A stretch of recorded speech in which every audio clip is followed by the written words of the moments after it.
regardless of your age.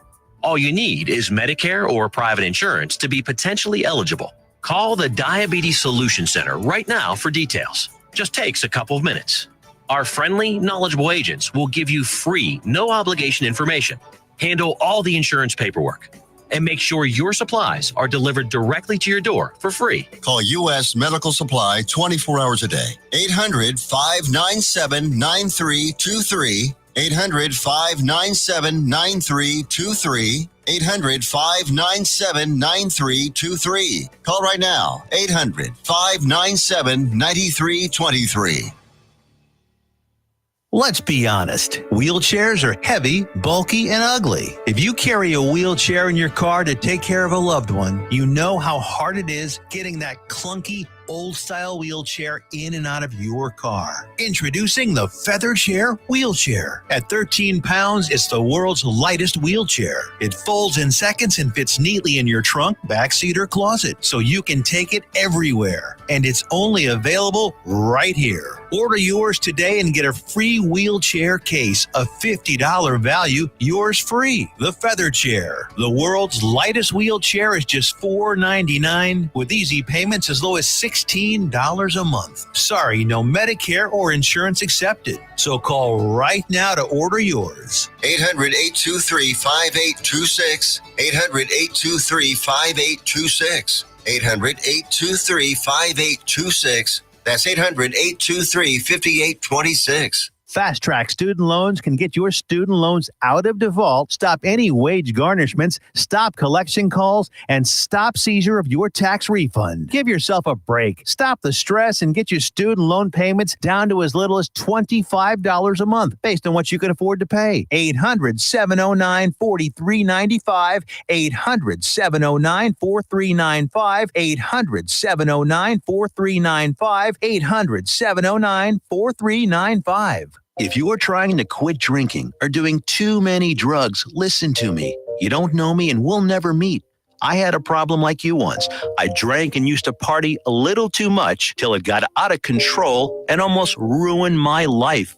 I realized I needed help to fix my problem before it totally destroyed me. If you've tried to fix your drinking and drug problem and you know you can't do it alone, you need to call the National Treatment Advisors. They'll immerse you into a 30-day program to replace your old habits with new habits and totally change your life. And if you have PPO private health insurance, the entire program may be covered. Fix your problem right now before it gets any worse. Get clean. Call now and learn more. 877-247-1581.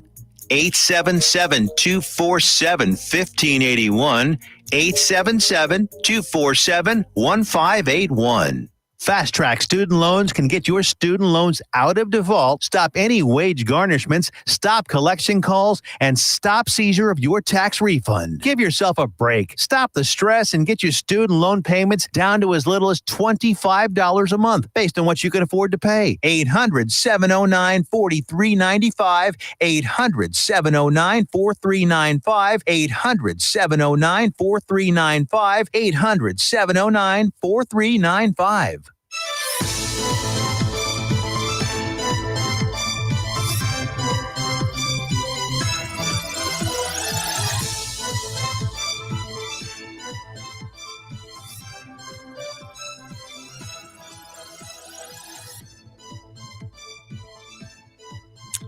Good evening, Johnson County.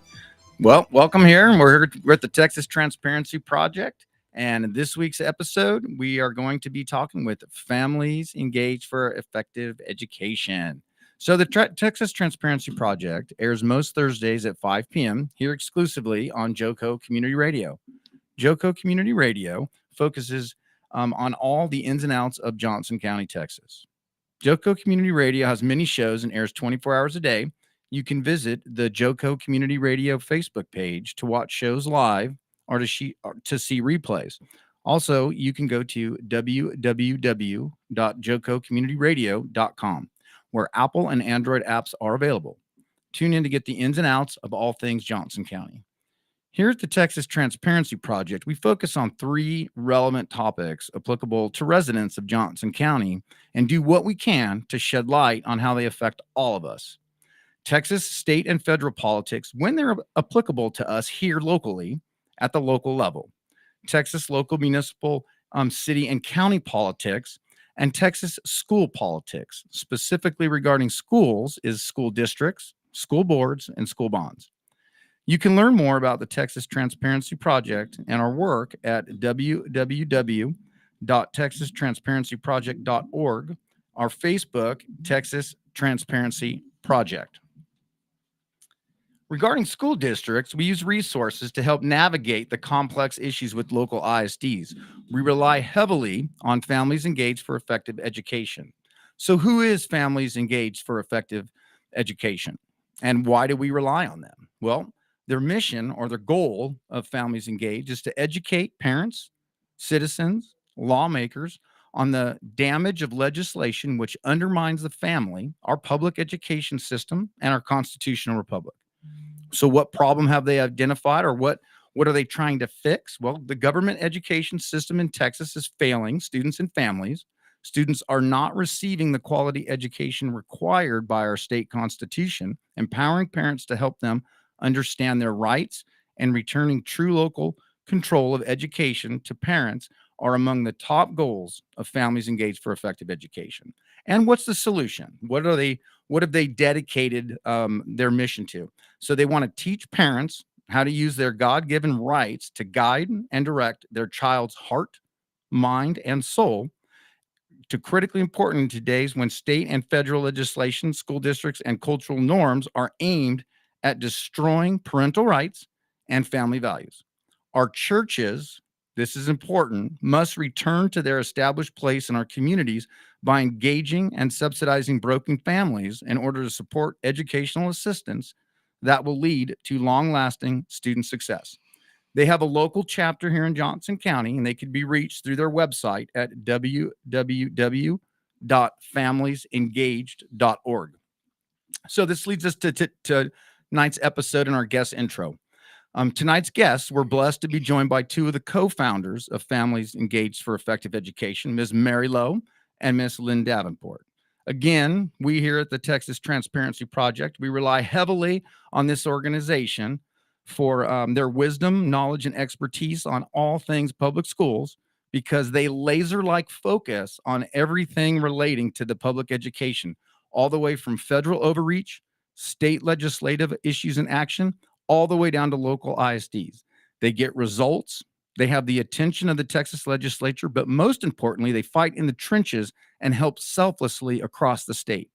We have asked Families Engaged to join us to help the public understand the complexities of one of the hottest topics in Texas right now.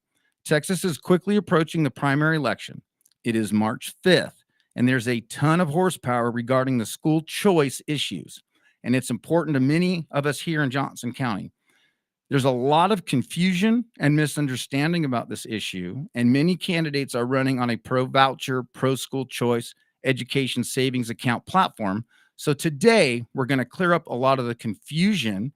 We're going to discuss the good, the bad, and the ugly regarding school choice. Lynn, Mary, welcome. Thank you for taking the time out of your busy schedule to join us down here in Johnson County on the Texas Transparency Project. How are you 2 doing today? And how can we begin to unravel the complex and intentionally deceptive topic? Mary? First, Greg, thank you so much for having us on and for all that you do to contribute to detailed data on what's happening in the school districts. We couldn't do much of what we do without you walking along beside us. So we really appreciate it. And I'm just grateful to be here and appreciate what you're doing. Lynn? Yes, I'm grateful for the work that you do. We don't have enough of the men in the fight with us, and that's why we named it Families Engaged. This, of course, was Mary's idea, but because there are a lot of mom groups, and of course we're active moms, and we see the value of the mother's role and the work that so many active moms do, but we really need the families engaged. We need the moms and the dads working together, and so the work you've done has been been very helpful to us, especially at the Capitol when you came and testified with us. I agree, and I'm shocked, and it's I make no mistake, my Christian faith and walk is immature, and I'm learning more about a man's role biblically, Mhm. and we need to men. Mhm. My demographic needs to really pay Mhm. more attention to the more important issues biblically than some of what we're paying attention to, and it's glaring. Yes. It's glaring. Well, and it's a cultural crisis. Families have because of the way society has become, where grandparents used to be able to be involved in the absence of a parent, and the family was held together a little bit more. And certainly the church was coming around. That's not happening today. And the government is taking advantage of that opportunity and stepping into that. So we really hope that the result of much of our work is to push back on the government and reinsert the parents in the church around the family. And I'm glad to have met you guys and just enthusiastically support all the work you do. So thank you. Thank you. But yes, there is an elephant in the race this time, and the political culture is definitely taking on over nomenclature, the Sure. misuse of Elephants, words. rhinos, I mean, So you name Yeah. it. so we're going to talk about some school choice issues here. And so first things first, we want to make it clear that nobody here in this discussion isn't going to be driven towards an anti-public school. No one here is anti-public school and wants to dismantle the public schools. Is that correct? There is no No. way. We believe that the public school system is what is in the Constitution, and that has Texas. proven in the history of our country to be a foundation of what's made this country great. And we should not do anything to abolish that, but fix it. And there are solutions. The solutions, however, don't necessarily make money for the elite leading class. And so definitely families engaged is pro fixing and improving the public schools. This isn't a Democrat or Republican issue, right, Lynn? This is Right. a human issue. Yes, Right. it is. And Mary always says that children are not Democrat or Republican. And she said it's in our Texas Constitution that we are to make provision for public free education. So with that, what does that look like? And I think that there are too many people who are looking at counterfeit solutions or no solutions at all, and their exit strategy is to do the dollars following the child. And so we have poked holes in a lot of the issues with that. And people don't want to go into the devil and the details, but that's necessary to get a full picture of what it really is. And we have to define it. We need to define, what does school choice really mean? Because to different people, it means different things. Fair enough. And so now that we've established that nobody wants to wreck the public school system, we also want to make sure, and to caveat off what you said, Lynn, pro parents, and they should be the ultimate decision maker in children's education. Yes, and we would never disagree with that Yeah, because we're both parental parents. rights. Yes, and we're parents, and our kids went through public schools, but the parental rights, that is being used as a marketing. So they'll say parental empowerment, parental freedom, parental choice. Well, of course, we actually have that right now. So what they're saying, we have as our rights under God, given by God, our parental rights. So that what the government gives you, they can also take away. So they're dangling these things that we already have. But if they mean money, that's a different deal. So we have, And we're going to get into the money But, issue here. Aside from the fact that, the fact that you are the parent gives you those rights, it's codified in the law. I mean, Education Code Chapter 26, Family Code Chapter 151, which is very detailed, but it's there. There's just no consequence for the government or the school when they interfere with that parent's right. So the law is a little floppy because there is no consequence. It's a common theme with what we see, is that there is no consequence for the government agency. But definitely it is a marketing ploy to say that a form of money being transferred via the government back to a parent empowers them. That is just, I mean, they literally had a marketing company do the research to see what played out the best. Does using a voucher play out best, or does using a savings account. Like they literally research the language. So it's great you bring that up. So we just finished the 88th legislative session this year. Texas goes in legislative session every 2 years, and there was multiple special sessions. So there's, and you hear the choice. You hear school choice, you hear school vouchers, you hear education savings accounts, and they all mean different things. Right. What briefly is the difference when you hear these things? So school choice in school voucher and education savings account. Can you explain the differences there? I like to one of the favorite things that I encountered this session was in a representative's office. I said, "Hi, we're here to discuss the voucher bill that your representative wrote." It was actually Brian Harrison in a neighboring district, and his chief of staff immediately corrected me, and she said, "Oh no, it is not a voucher. It's an education savings and account." I said, "Oh, excuse me. So it's not a check? It's a digital form of money?" Yes, it is. It's digital. Seriously? Semantics. I mean, it's semantics. It's the same thing. It is They're all banking schemes. yeah, it's a transfer of wealth from one entity to another, and it's the tax dollars. And we've already done this in Texas twice. We did it when we instituted charter schools, and we were told that charter schools were going to create competition in the marketplace and that it would raise the schools that were not doing their job. And so we had some years with that, and then the government came back and said, "We're going to use Robinhood. We're going to take money from the wealthy school districts because there is a socioeconomic component to schools being successful or not. So we're going to take the money from one and give it to another." And frankly, both of those systems take the money from one and give to another, and that is exactly what the voucher does. So it's great you bring that up, and so we're starting to get into a conversation here that is frequently uncomfortable with a lot of people. I ask that everybody objectively just looks at the public school system. This isn't a specific ISD issue. This isn't a specific personality in an ISD issue. This is a state issue. Yes. And this is on a much larger scale what we're talking about today. And here, as you said, this has happened before. And very recently, the school choice issue has become a top priority to the Republican Party, to where now all of a sudden it's the new hotness. And you got to look at how it's going to be paid for, where this money is going to come from, and make sure that we're not going to end up overtaxing, overregulating, and actually removing parental rights from it. Is it fair to say that? Yes, and I'll take that one. So we read all of the school choice bills, and the premier bills, HB1 and Senate Bill 1 were the ones that emerged during the regular session, and then the special session they didn't change the number. The higher the number, the higher the priority. I mean, the lower the number, the higher the priority. So we had House Bill 1, which was $36 billion, and then Senate Bill 1, which was $500 million.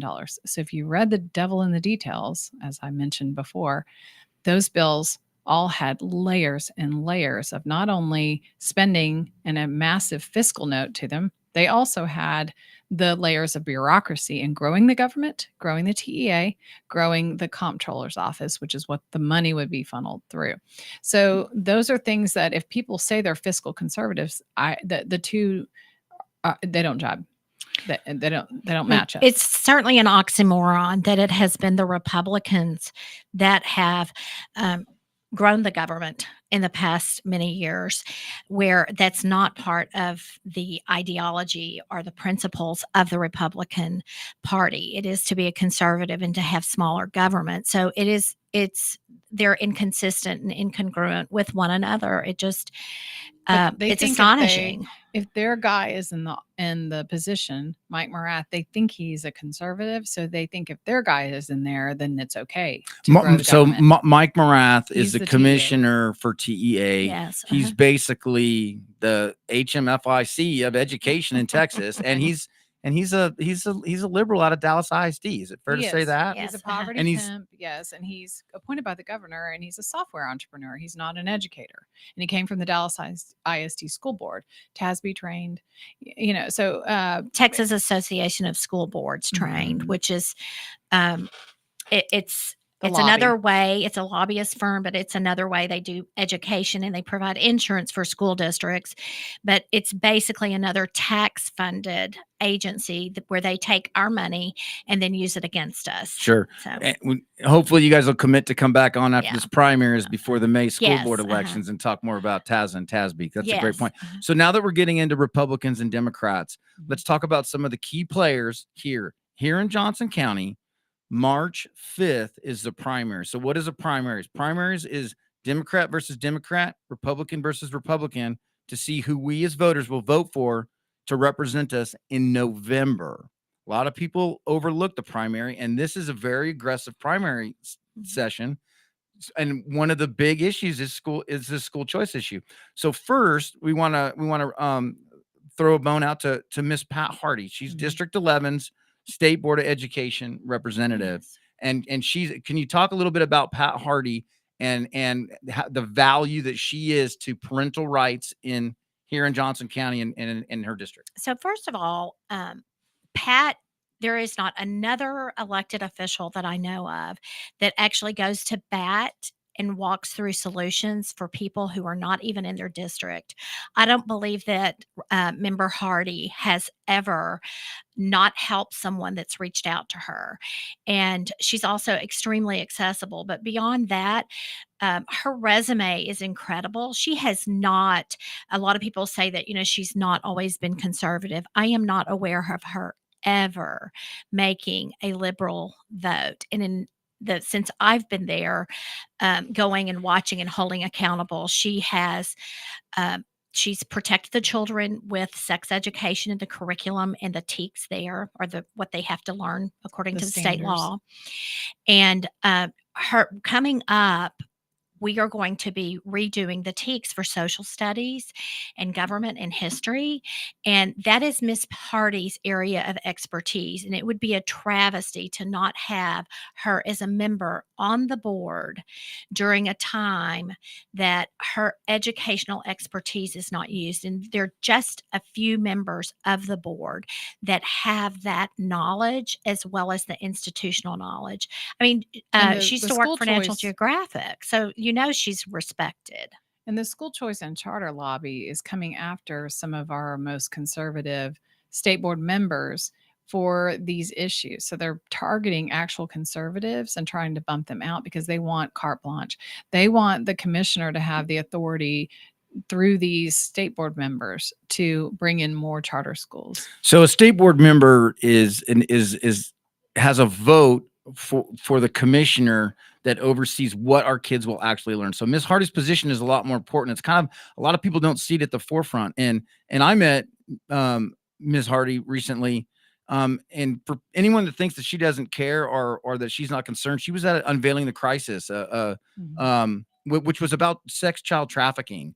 So, Wow. and she was offering a school lens to that and how to combat much larger issues than this, but she's laser-like focused on parental rights and she needs to be recognized for that. And she's on this election. Yeah, well, and I think a large area of misunderstanding is what authority the State Board of Education members have. They have very, very limited purview.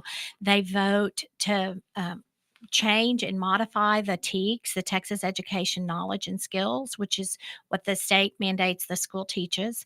And that's what we don't want crossed over to homeschool and private schools, because that's really the separating foundation of those and one of the risk of the proposed voucher.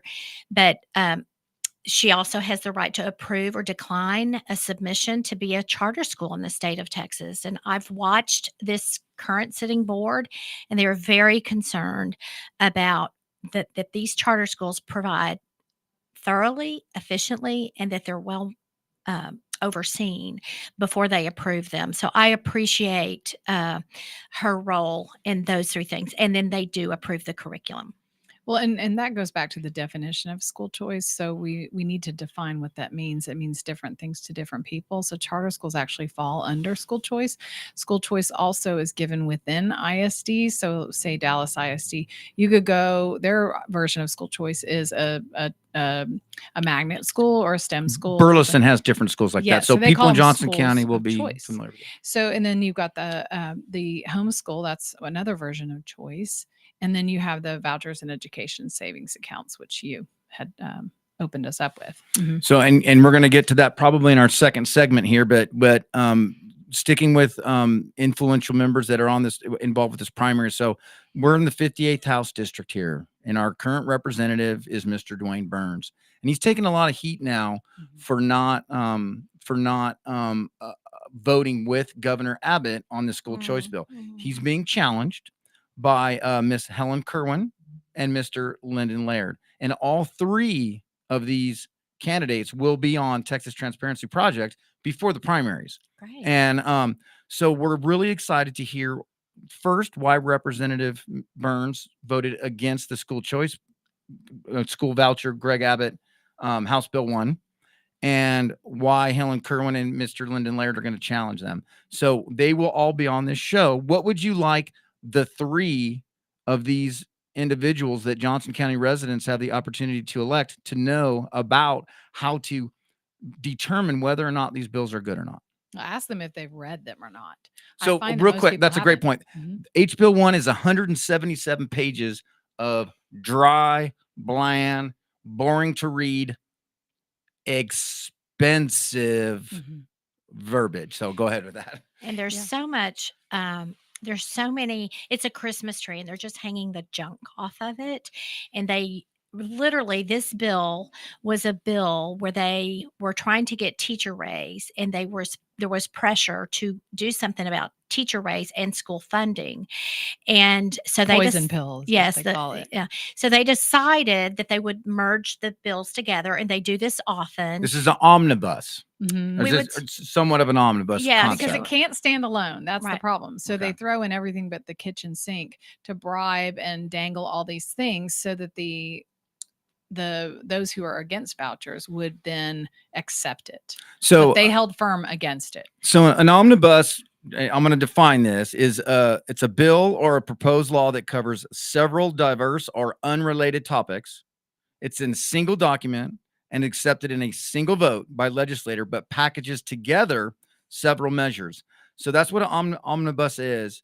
And so they were holding this teacher pay raise hostage to the House members passing a voucher bill or an education savings account, some form of additional lane of education, regardless of what you want to call it. So they were holding funding our local schools hostage and paying our teachers commensurate with the cost of living increase hostage to doing what the governor wants. And you talked about the Republican platform and how this was a part of the Republican platform. This bill did not meet the terms of the Republican platform. It had strings attached to it every which way, and it was very contentious for this to become a part of the Republican platform, that it did not have strings. And by strings, it means that once you take the money, then your public or private school or your homeschool, not your public, your private or your homeschool, they're no longer private because you now have hoops that you have to jump through or things that you have to do to either receipts or accreditation, or we're going to get into specifics of this in our second. Yeah, we're going to. So we're trying to lay the groundwork here for those listening. We're going to get into the specifics of how expensive this was and all of the strings attached to House Bill 1 and why it was a bad piece of legislation. Before we get to break here, we want to remind everybody March 5th primary. So your last day to register to vote in the primary is February 5th. Early voting will be February 20th to March 1st, and voting day is March 5th. So you have until February 5th to register. If you've moved and haven't registered, or if you're not registered, you still have time to get out and register. February 20th to March 1st is early voting, and March 5th is voting day.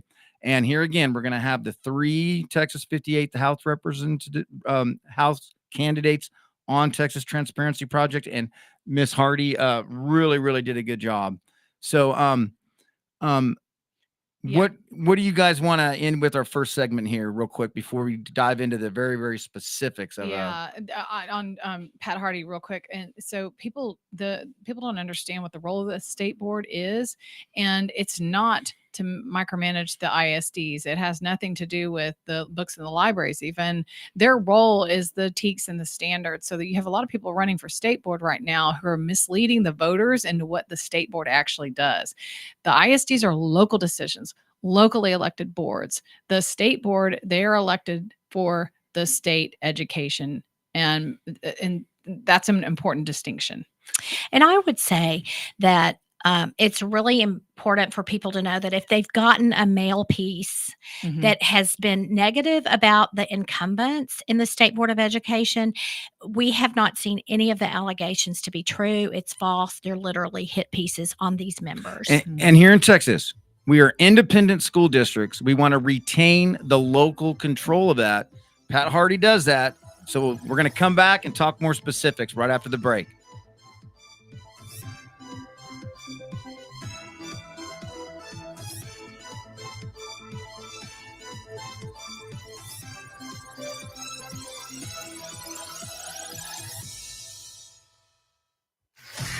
Attention all business owners and creative minds. Do you need a unique and personalized touch for your products?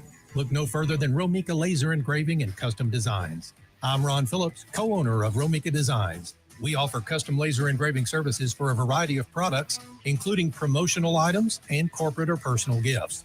With state-of-the-art equipment and a team of skilled designers, we can engrave intricate designs on virtually any material. Whether it's a special message, a company logo, or a custom design, Romika Laser Engraving will help you make your mark. And the best part, our prices are affordable and our turnaround time is quick. I couldn't be happier with the work Romika Laser Engraving did for me. The engraving on my product was precise and exactly what I wanted. So don't wait any longer to add a personal touch to your products. Call Romika Laser Engraving and Custom Designs today at 817-400-4040 or visit our website at romikadesigns.com. We look forward to helping you make your mark. Fast Track Student Loans can get your student loans out of default, stop any wage garnishments, stop collection calls, and stop seizure of your tax refund. Give yourself a break. Stop the stress and get your student loan payments down to as little as $25 a month based on what you can afford to pay. 800-709-4395, 800-709-4395, 800-709-4395, 800-709-4395. Fast Track Student Loans can get your student loans out of default, stop any wage garnishments, stop collection calls, and stop seizure of your tax refund. Give yourself a break. Stop the stress and get your student loan payments down to as little as $25 a month based on what you can afford to pay. 800-709-4395, 800-709-4395, 800-709-4395, 800-709-4395.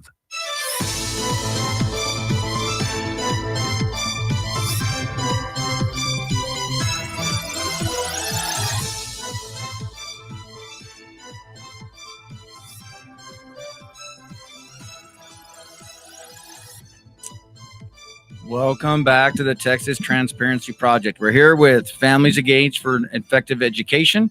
We're talking about school choice, school vouchers, education savings accounts, and the looming primary election on March 5th. But before we get into our second segment, I'd like to remind everybody that JoCo Community Radio is proud to be the voice of Johnson County, Texas. It's live 24/7 on the TuneIn Radio Network.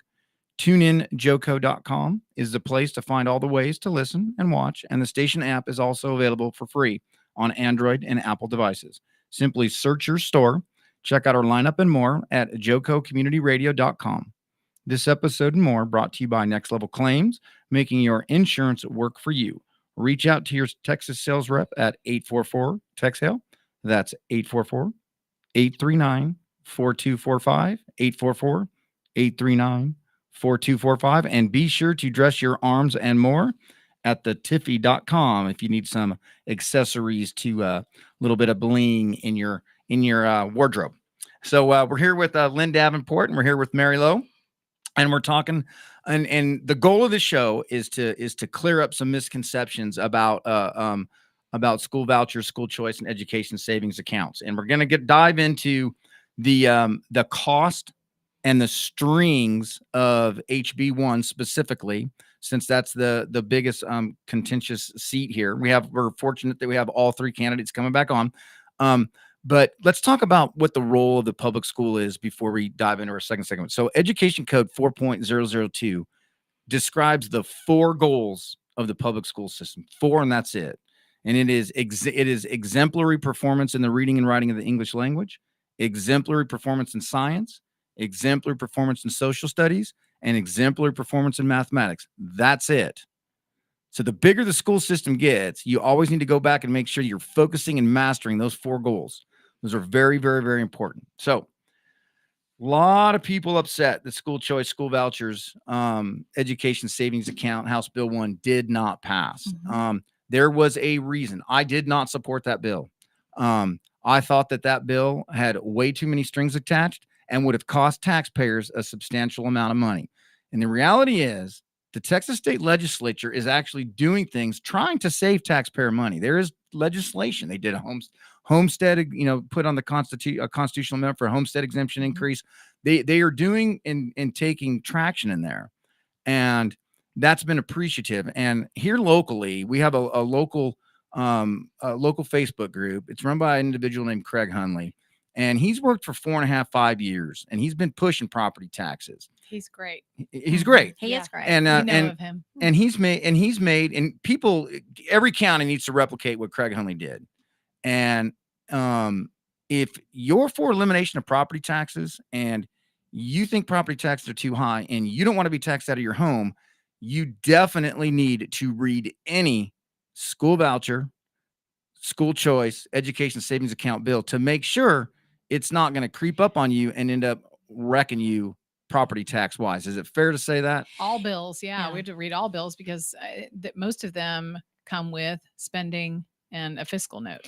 One of the things that I've learned from working in the education sector is that there's certainly a trend for our lawmakers to spend money that they may not be able to get through via Health and Human Services for K-12, and they'll put it through education. It's really their little hidden place, and even many elected officials have joked and said, well, the populace, the voting public, does not scream at us when we spend money through education. And it's very evident that we've not held education accountable. We're taking almost 20% from the federal government, and it consumes close to, if not over, I would have to recalculate, but 50% of our tax budget. So this is an area that if citizens don't want to be taxed out of their home, they really do have to start asking for a return on their investment from the education sector. Right now, we're getting none, and they're continuing to spend. There's no public sector organization that would ever tolerate what the state is doing. Well, and everybody wants the best outcome for children and for education. This isn't about wanting a poor outcome. The question is it just that you just spend as much as you absolutely can and you're going to get a good outcome? And the reality is that more money does not necessarily equate to a better outcome. However, it's very easy to guilt people into supporting increased spending because it's for the kids. Well, and I do think that it's important that we acknowledge that there is a socioeconomic component to the failure of the education system, that there is a correlation to how children from lower socioeconomic areas perform and their ability to attain knowledge and to grow through education, to achieve reading and math. So it is important that we understand that there's a connection there and that money does matter, but just throwing money wildly without any true direction. I mean, our government has repeatedly used different vehicles that are very costly and that reallocate money from one taxpayer to another, which is basically socialism, to solve education. And they've been doing this for 20 years, and none of those, Robin Hood has not changed. it has Robin Hood's recapture. We've talked about recapture here. right. And And- the charters create a dual system of education. So we're actually paying for both. If we add vouchers to that, that's another lane. And then they also want to do virtual ed. So those are 4 taxpayer funded lanes of education. They don't remove one. A lot of the people who support school choice think, yeah, I want to stick it to the ISD because they're gouging me in my taxes. So yeah, I want to divert funds, kind of like the defund the police.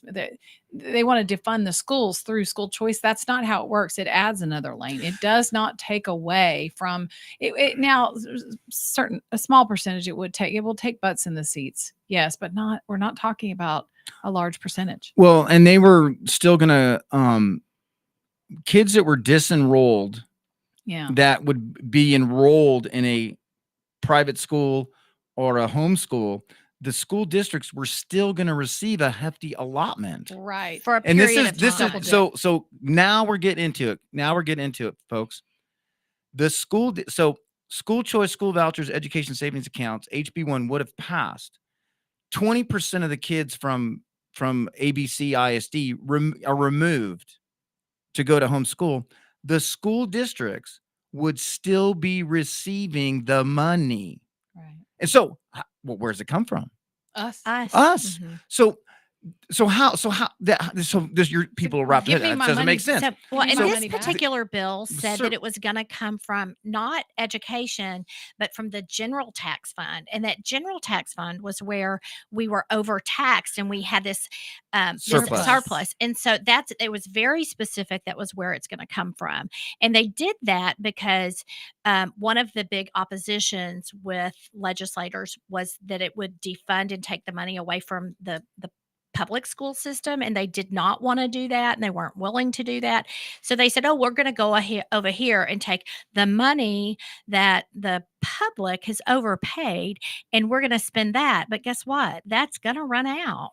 We're not going to have a surplus forever. So Certainly not with the So- border. so let's walk through this. Mhm. Public schools are receiving 2/3 to 3/4 of property taxes right now. Mhm. If HB1 would have passed, children would have been able to take money with them, Mhm. but the schools would have still been paid. Now, where would that money have come from? Texans, you're being overtaxed. There's a surplus, a big, massive pot of your money sitting in Austin. They were going to use $500 million of that surplus to pay the public schools and you to remove your kids from the public schools. So what would happen when that 500 million ran out? They're going to increase the tax or they're going to take it away from the school. And one thing that people need to understand about legislation is that they pass a bill one year and then the next year they pass another bill that it doesn't erase that bill, but it's the second portion of it. So this next session or the next session, they'll pass a bill and let's say it's the testing. They'll add the testing. Let's say they pass the bill and it doesn't require testing for homeschool. I call this legislative creep. That's an it's like excellent a set name. of gears. It's like they're locking through legislation, not just state but federal level. It's like a system of gears, so locking into place, and one leads to another. And so we're constantly overbilled. Mhm. Is what I call it. So the carrot is, oh, we have money sitting here. That's what's going to pay for it. It's free money. Well, what pays for it 2, 3, 5, 10 years down the road? What We pays for it when an ISD has passed $1 billion bond Mhm. and they have 30, 40 years of debt and 20, 30% of their enrollment has now been disenrolled. Mhm. All that debt's still there.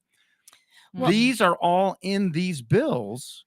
And Eh. this is what people need to really, really deep dive. And when a legislator who's a conservative votes against it, then they're targeted by the governor's coffers, by these billionaires who fund him. And he goes after those who are actually voting in the conservative principles. He's voting for those who sent, he's representing, or she is representing those who sent him there or them there. And then they're being targeted to unseat them. If anybody in Johnson County is unhappy with why Representative Burns did not vote for this bill, they should go and ask him and his campaign very specifically why he did not vote for this bill. Because if you do not like higher taxes, if you do not like the government in Austin running your local, how you educate your children any more than they already do, then you need to go ask that man why he chose to vote for it. I'm not endorsing any candidate here. I want to hear what all of them have to say, and we don't endorse on the Texas Transparency Project. But there's a very valid reason that's consistent with what Johnson County values are on why he didn't vote for that bill. We asked him that, Yeah. and he told us it wasn't a conservative bill. It grew government and spending and taxation. So why would he support that? But yet he's being targeted for not. So how does it grow government? People Yes. have this mindset that, oh my gosh, school choice. Now I get X amount of money and I can go do whatever I want with it. How does the government actually gain control via school choice? So I want to address, I hope we can come back and talk about the digital platform and the data they were going to collect in the manner in which they use this, because that's a real important thing for people to know. Okay. But to administer this program and then for them to go through and approve which school was going to get to be a recipient, because there is a clearinghouse for what private school could be a recipient of the voucher. So you had to get approved in order for somebody to spend their voucher there. So they were gonna control what school you could go to, what school could receive it. So that's not freedom of choice. That is not, if the Texas Education Agency is going to do that. It literally, the management of the money to allocate it to the parents was going to grow it. And there's a fee for them to do that. So you're expanding the comptroller's office and you're expanding the TEA. So comptrollers was going to receive, the comptroller's office, the tax office was going to receive $15 million if this legislation passed. And vendors, curriculum vendors. So companies that create curriculum, we're going to receive $25 million of the surplus. This is all in year number one. $25 million to write curriculum for school choice. Think about this. And the approval list would be at the behest of the governor and the commissioner too. So that actually added, and you think about the people who would need to manage this program. So you have employees.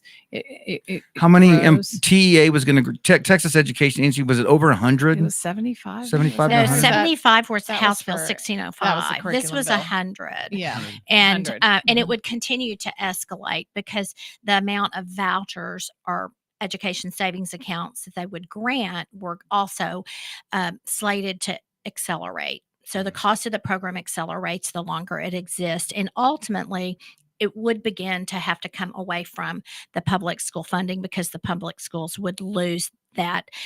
It's called weighted average daily attendance. Your child has to be there at 9:00 or that school doesn't get funded. So if you go to truancy court, it's because you're falling below that WADA formula. Yeah. Well, and we have the governor on video. He was at a press release, a press conference in Dallas, South Dallas. They always target poor and minority children. And so he's doing this press conference, and one of the media, the liberals reveal the hand when they want accountability for this money. Because they don't want the money to follow the child, because they want the accountability. Which is funny because that's part of the strings that we're talking about. So the governor responds with, "Well, we can't have a homeschooler just watching TV, and yeah." And so then he turns to, there has to be accountability measures. That's what he said. He turns to the director of the private school where they were doing this press conference, King's Academy, and he asks what they're doing. Well, it's MAPS testing online, which is a technology vendor and so he's basically admitting that there will be strings, there will be accountability measures. And the very thing that we're trying to escape from the public schools, which is this awful accountability system, STAR testing, which narrows the curriculum and makes everything about the test and punish culture. Sure, then they're going to move that into the private schools. STAR's a mess. It's terrible. Yeah. So he admits it. And so he revealed his hand. And I believe him when he says that. And he will not sign any bill that does not have strings. Well, we know that. And in HB1, it mandates that private schools have to have an assessment. Now, so your public school choice, your freedom of education would have come with the mandate for an assessment test, and it forces the sharing of those results with the vendors the vendors. And you know what? Here's the catch. It mandates that children that take the money are assessed. It doesn't mandate that the schools actually do it, which means the parents, it could actually push the cost to the parents to find an assessment entity, which creates another entity. And this was in HB1. So calling it true choice, yes, you might have a choice to do something, but it might actually really limit and create more mandates and cost more money. Don't get caught up in verbiage. Y'all remember Hope and Change? Y'all remember Hope and Change? Y'all remember the Patriot Act? Yep. So verbiage is not what we need to focus on here. The reality is this was a gross overreach of removing local control Yes, and it was. bringing it to the state level. Yes, it was. If you chose to take this money. And they've already removed a large portion of local control with House Bill 1605 because it's certainly just one step away from a statewide curriculum. And currently, school districts have great input into what they teach and what the curriculum is. So 1605, for those that don't know, was they were trying to push a mandated across the board statewide digital curriculum, and it got adjusted to where now it's optional for districts, but the carrots are so enticing that you're going to hear about open education resources, high quality instructional materials, or amplify. Open education resources, high quality instructional materials. They're coming to your district like a freight train because of the incentives. Wow. And they're gonna dangle this in front of districts, and it's an algorithmic, lesson planned, provided assembly line of education. And that's another piece of this whole school choice thing. Yes. And interestingly, I bet you a lot of this 25 million is going straight to Right. Amplify. Well, and Very interestingly enough, the big funder, the big PAC that was behind both of those bills is the same person. And Lynn and I often say that all of this in education that we see, it's a real estate scheme and a banking scheme. And it's very interesting that the large lobbyists that are really pushing this, there's a benefit for them. Speaking of benefits, in the bill, in HB1, the one that didn't pass, TEA was actually, and you know what I'm going to say? They were going to prostitute themselves. They were allowing the office to solicit gifts, donations, grants, and gratuities. They could go to vendors and solicit money to them then fall under this umbrella of school choice. Mike Morath would not be someone that we would consider a good education commissioner. However, he is a great salesman and a great lobbyist for whatever he wants under that pink granite dome. He has a history of having an allegiance and an affinity for philanthropy, philanthropists, philanthrocapitalists, F-A-U-X, philanthropists. And in Dallas, we have a number of wealthy businessmen who have made millions in real estate, and they are very close with Mike Morath. They have these backdoor meetings and they make decisions and they write a lot of bills that we see. And Morath is their boy. They got him in that seat and they're carrying out this mission. And we see like the Waltons, they're big funders of charter schools. So this privatization movement, it's not just school choice voucher dollars or education savings accounts. And like she said, it is a banking scheme. And a lot of these deals are real estate deals. And the schools, if they do collapse some of the schools or turn them over to wholesale privatization, that land is very valuable. And we see that with the charter schools. And you think your school district can't be overturned. Houston was just overtaken. So Houston's performing better than Dallas ISD. Yeah. They're taking over Houston. It's all theater. The other thing that people need to understand about this voucher is there's no assurance that you or your family are going to be the ones that get it, but you're going to pay for it because it only is going to be provided to 10%. So it is still going to leave 90% of our school children in failing schools, and no one is having a conversation at the state level about how to fix what we have. And it also gives a great excuse to say, well, we really don't need to fix the public schools because you have choice. Right. You have choice. Right. And what we're going to say, Lynn, I didn't mean Well, to. and just, I mean, speaking to what Tracy Haynes says here is Governor Oh, I love Abbott, Tracy Haynes. She's down in Government Victoria. Abbott, she says. Yeah, she Governor is. Abbott is intentionally driving school choice. That's why he isn't focused on solving the identified problems in our public schools. We have evidence of that. So Mary and I released an audio of a parent who was going to the TEA for a complaint. And the TEA calls her. Steve Leschelow calls her and says, well, what better way to stick it to Joshua ISD than to talk to Abbott's speechwriter and tell him your story? So rather than addressing the issues at the local level, which they didn't take it, so she takes her grievance to the TEA. They didn't take it. They didn't handle it. So all these parents are left with no recourse. So of course they're thinking, yeah, give me my school choice dollars. You see, it's broken on purpose. And so rather than address those things, help with the teeth. I think you talked about this earlier. There's no teeth in a lot of the laws. We have good laws, protections. We have parental rights all over the place. But if things the were teeth- enforced, we'd be in a lot better. Yes, shape. and so you would think that's a much faster solution to help the masses rather than this welfare for the wealthy. Greg, the other thing is we're not addressing solutions at all.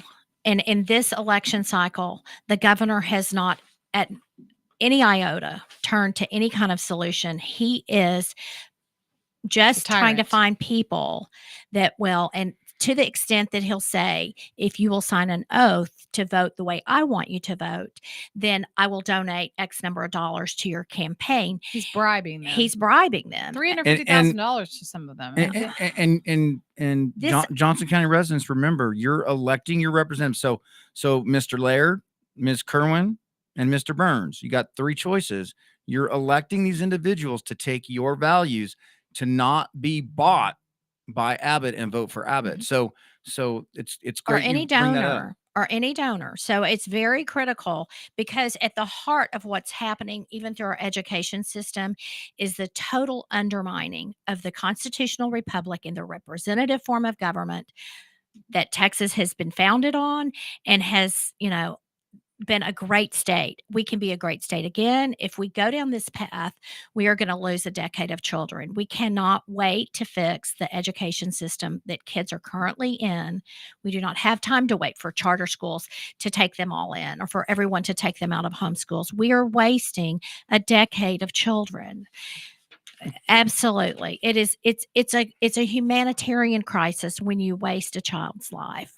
It absolutely is. So everybody really, really talk to these candidates. You got three good candidates.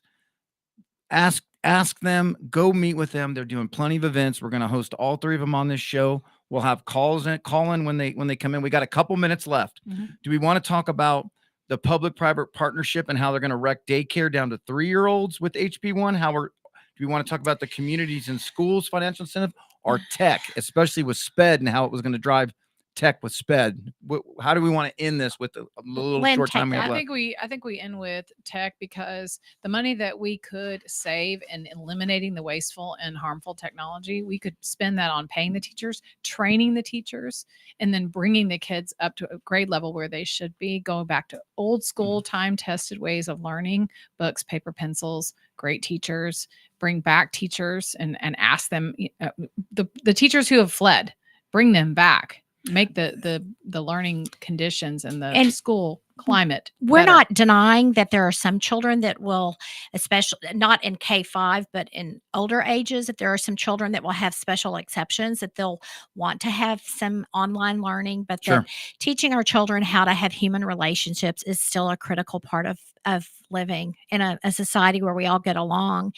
And so we're not saying that, high school students don't need to learn keyboarding or how to use Google Documents or Word or how to create create graphics and things like that. Sure, in the older It's- grades, but in these younger grades, that we're K through wasting 5, so much money. no more technology. And so here again, research any school choice bill, talk to anybody running for elected office, and make sure that they're going to vote for or against this bill for your local values and your local values.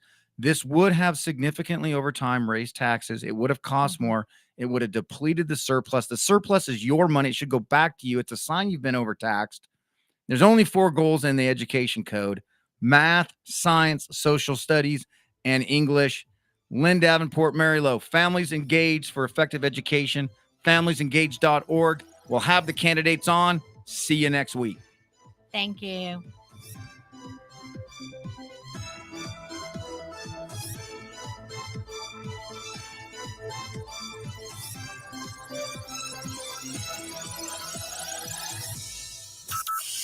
From Burleson to Venus and Grandview to Godley, this is the voice of Johnson County, Joco Community Radio.